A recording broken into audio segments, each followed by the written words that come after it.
Magandang araw mga bata! Ako si Ate Irish, isang library intern mula Bicol University. Ngayong araw, mayroon akong ibabaging kwento na siguradong mag-iiwan ng isang aral sa inyo. Pero, bago tayo magsimula, may nais akong itanong sa inyo. Nakatanggap ka na ba ng regalo o laruan? Kung oo, pinapahiram mo ba ito sa mga kaibigan mo ng ipaglaro? Ano namang nangyayari nung hindi mo ibinahagi? Kung mayroon ka dyang laruan ngayon, pati ng kaibigan, para sa iyo ang kwento natin ngayon na pinamagatang Ang Laruan ni Rona at Powa. Ang maiksing kwentong ito ay mula sa Room to Read Organization na isinulat ni Becky Herodias at ginawa ng ilustrasyon ni Joan Wong. Handa na ba kayo mga bata? Tara, simulan na natin! Magkapit-bahay sina Rona at Powa. Lagi silang magkasama. Sabay silang naghanda para sa bagong taon. Sabik sila sa muling pagkikita. Heto na si Rona sa paboritong kapitbahay. Heto na ulit ang masayang araw.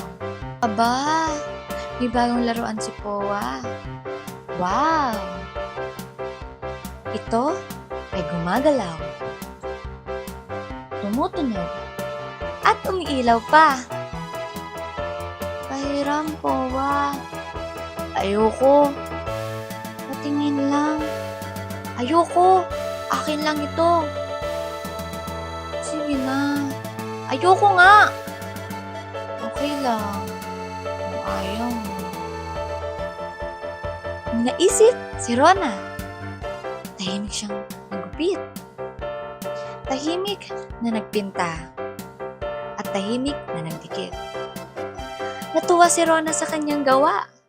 Ito ay gumagalaw, tumutunog, at umiilaw din. May bagang laruan na rin si Rona. Wow! Pahiram, sandali lang. Patingin lang. Ayoko nga. Sorry na, Rona. Sandali. May kukunin ako. Sali kami, Rona. Ang saya. Salamat, Rona.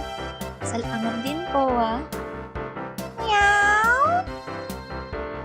At dyan nagtatapos ang kwento at laro ni Rona at Powa.